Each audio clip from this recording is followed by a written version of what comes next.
I told you, to know the things of God, or you can only know the things of God by the Spirit of God. If you do not move in the Spirit, if you are not operating in the Spirit, in fact, we have to get very close to the Holy Spirit. We have to talk to the Holy Spirit every day. Every day. The more you get closer to the Holy Spirit, the chances are very high that you will get to know a lot about God. Because the Holy Spirit will keep revealing the things of God in your life.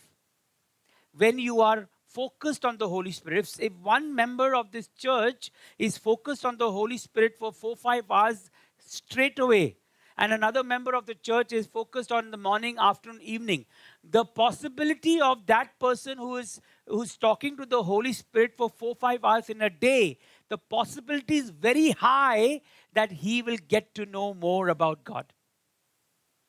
Okay, not only that, since we started with the gifts, the possibility also is that when you're walking in the Spirit and you're talking to the Holy Spirit for 4-5 hours in a day, there's a very high possibility that the Spirit of God will give you a gift. Anything that God speaks, anything that the Holy Spirit speaks, is always, always, always connected to the heart of God. We covered that in one of the sessions, right? We spoke about David after a man after God's own heart. Why did God love David so much? I also took you to the reasoning. Why David was picked as the man after nobody else was picked in the Bible. This particular, like how you have in case of Daniel, the only person in the Bible, God says he had an excellent spirit. Excellent. Nobody else has got that tag. David was a man after God's own heart. Why did God choose him? Because he was very, very crazy after his love for God. He loved God too much. He was not even thinking what he was saying. He just said how much he loved God. Because that was the kind of love he had for God. We all can develop this love for God. David, I told you, I don't want to get into that again, but David prioritized God. Even though David did a very, very bad sin, very intense, he displeased God. He went against the holiness of God. David in Psalms 51, after he repented, God checked his heart. God said, this man is going to change. God knew the moment David repented, God knew it there and then. This man will never ever do this thing again. And David never repeated that sin. He said he repented, he asked forgiveness, and it was finished. And God used David after that as well, mightily. David won multiple battles. And most of those battles were purely the hand of God. Most of them, actually, if not all. God was with David. Why? Because he was always singing a psalm, singing one praise song, playing the instrument. He was always worshiping. He was also taking care of his kingdom. Yeah. He was doing a great job as a king.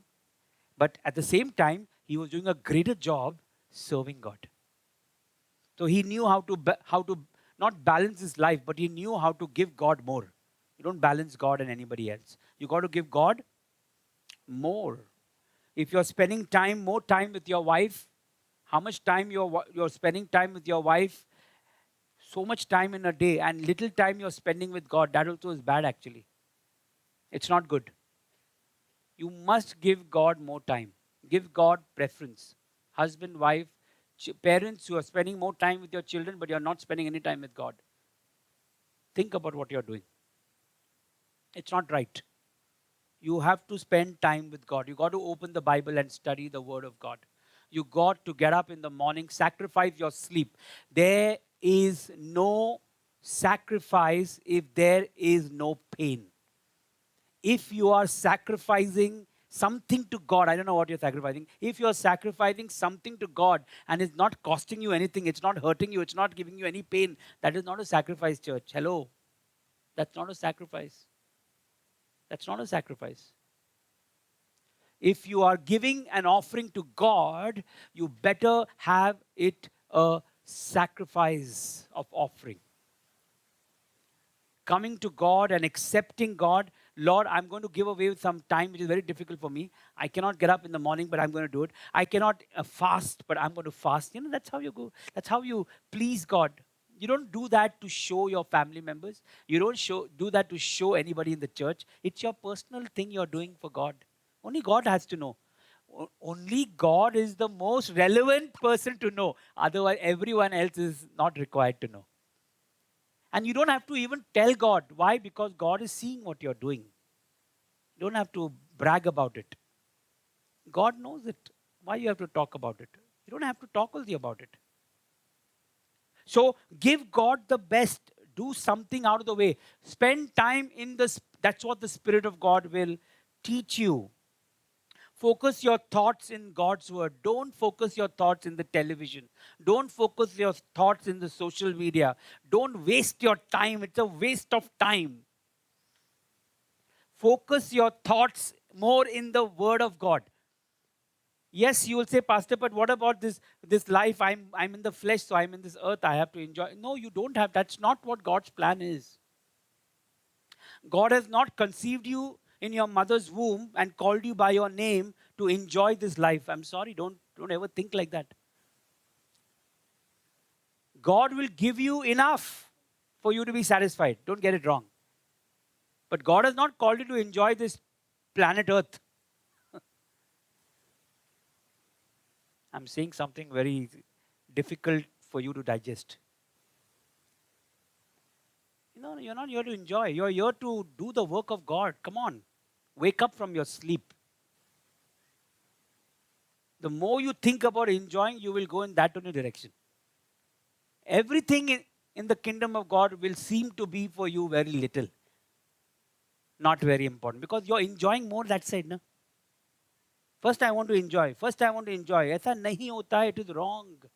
The Spirit of God will never ever take you in that direction. Remember this. I don't know what you are coming up with, what kind of ideas that the Spirit of God is leading. The Spirit of God will never go against the principles of God's word. He will never do that. The Spirit of God will never do that. He will always tell you what is from the word. He will not even tell you what is your emotions, and he will not feeding your emotions to feel good factor. No, he will tell you from the word of God. Because if you want to focus your attention to God, and the only way to do that is your mind, your thoughts. Change your thinking pattern, church. Romans 12, 1 and 2. You know that by heart, right? What starts with 12:1? I beseech you, therefore, by the mercies of God, to offer your bodies as a living sacrifice. What? Holy, acceptable to God, which is your reasonable search. Go open the dictionary and search the word reasonable. What does it define? It is not a great achievement that you are doing. It's a basic thing that you're doing. It's your reasonable service. That's it. You're not done a great thing for God. That is where you start. That is the starting point. It's really not easy to enter the kingdom of God. Let me tell you that. You cannot be comfortable. I'll be comfortable and I'll go to heaven. ऐसा नहीं होता. It is wrong. It's who's teaching you that? I'm not teaching you that. I will be comfortable and I'll go to heaven. Who told you that you have to be comfortable and go to heaven? Do you know how many of our Christian brothers and sisters are dying in this world? How many of them are getting persecuted? How many of them are getting murdered? It has not come here till date in India. In India, it's come in the north. Lot of problems happening over there. But that is the way the life is. As Christians, if you think that I'm going to live and no one should, I will be safe, and it is not true. God will protect you. God will rescue you. God will be your deliverer, as the psalmist says. God is